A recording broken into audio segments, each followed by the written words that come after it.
There was a time when the people's car was the Volkswagen Beetle, but after years on the market, the model became outdated, and in the early 1970s, demand began declining. Volkswagen was struggling financially and the need for change was growing, so after years of prototyping, the Golf was created and it was named after the Golfstrom. It is the German for Gulfstream and not the Golf as a sport.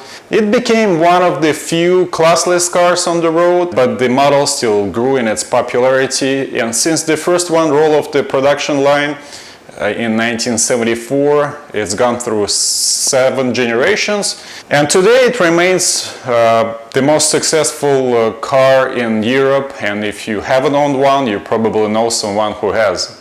The first generation, it was in production from 1974 through 1983, and expectations were high, and Volkswagen had to carry on the success of what until then was the world's most successful car. It was the Beetle, and Volkswagen wanted a compact car with a large tailgate, and interior space had to exceed the Beetle's, and it had to be done with the exterior dimensions of Beetle as well.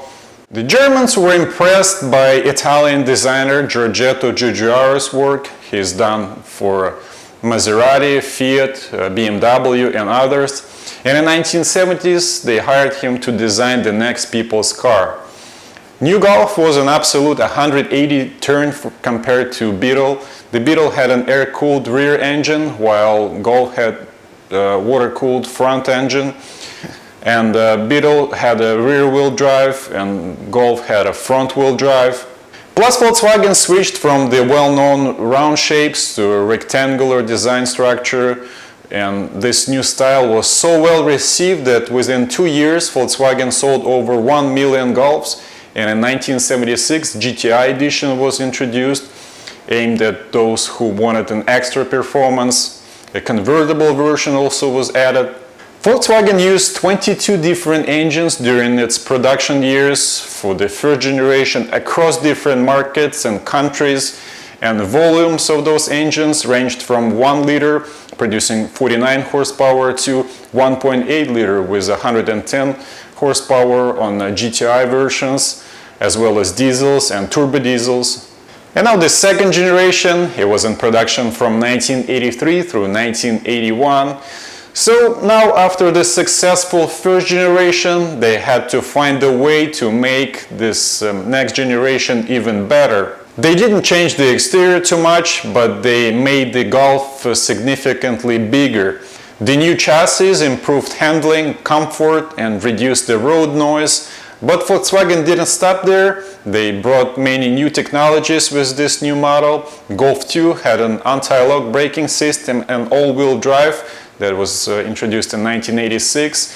9 different engines were used, gasoline and diesel, with volume ranged from 1 liter up to 2 liters. Volkswagen sold nearly 9 million Golfs of the second generation through its lifetime, and by 1988 the Golf broke 10 million car mark. Initially, most Golf production was in 3-door hatchback style. Other models included 5-door hatchback, station wagon that was introduced in 1993, convertible from 1979 through 2002, cabriolet from 2011, and also Golf-derived notchback sedan called Volkswagen Jetta, Volkswagen Vento from 1992, or Volkswagen Bora.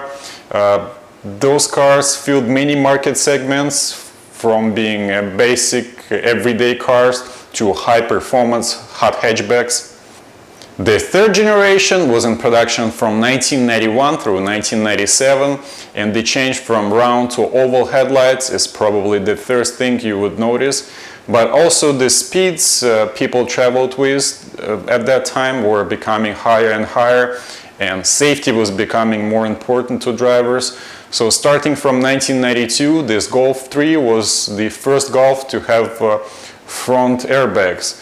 The construction of new body introduced improvements in crash safety and reliability. Anti-lock braking system ABS became standard on all Golfs from 1996. Other features introduced were cruise control and catalytic converters, and the third generation also brought VR6, which was the first Golf with a 6-cylinder engine. The growing demand for station wagons meant Volkswagen needed an answer, so Golf brought the first Golf wagon. It was called the Variant, and Volkswagen also introduced Golf TDI in 1993. It was the first compact car with turbo diesel direct injection system, which made TDI emblem icon. And Volkswagen sure knew how to make memorable commercials. The fourth generation was in production from 1997 through 2003. This new Golf 4 set new design standard that many companies followed, and today's Golf still carry design lines featured from the late 1990s. New standard side airbags also debuted in 2002. This was followed by the revolutionary dual-clutch gearbox, also known as DSG. Also, Volkswagen decided that the performance GTI hot hatchback wasn't hot enough, so it launched the R32. It had a big 3.2-liter VR6 6-cylinder engine with top speed of 155 miles an hour, reaching 0 to 60 in under 6 seconds. And at the border of centuries, Golf remained a success with over 20 million sales to date.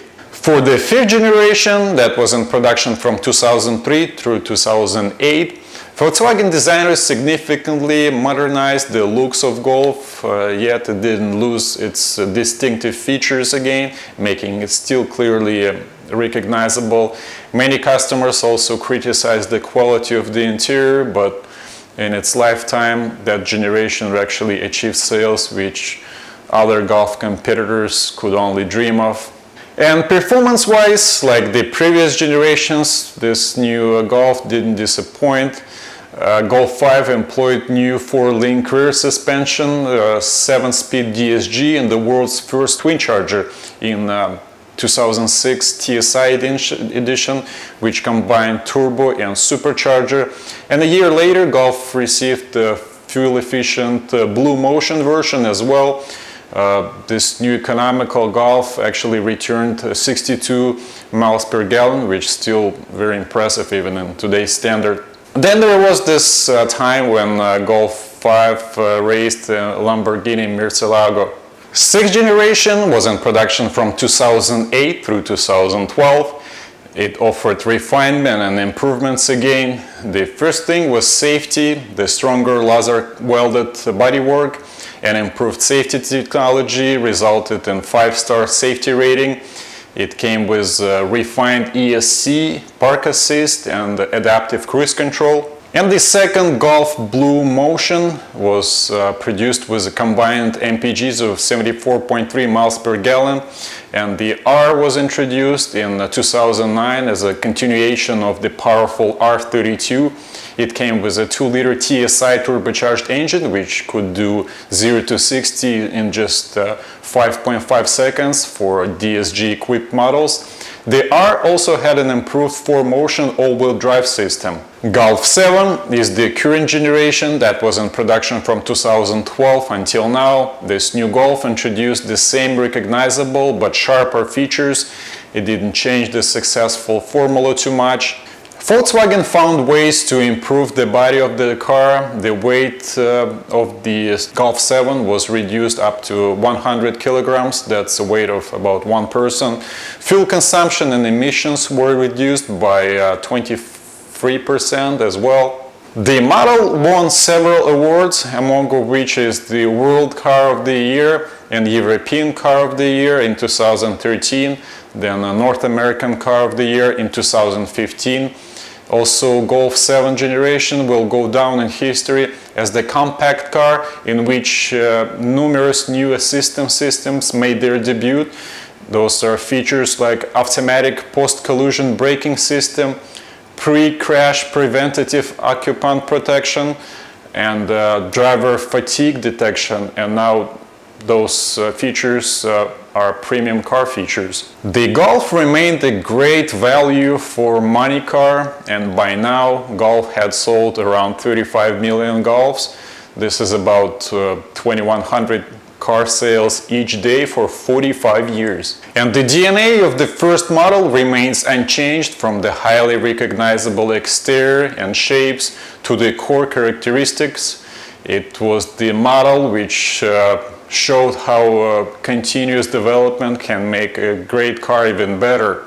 And Volkswagen created a car which was reliable, safe, and had enough performance options to satisfy even the pickiest owner.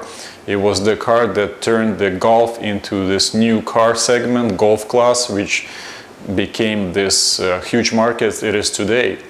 Although the emission scandal maybe hurt Volkswagen, but people still buy their cars, and it seems like nothing is going to stop Golf. That's all I have for you today, guys. Check out my channel for my other videos, but for now, thanks for watching and see you in the next one.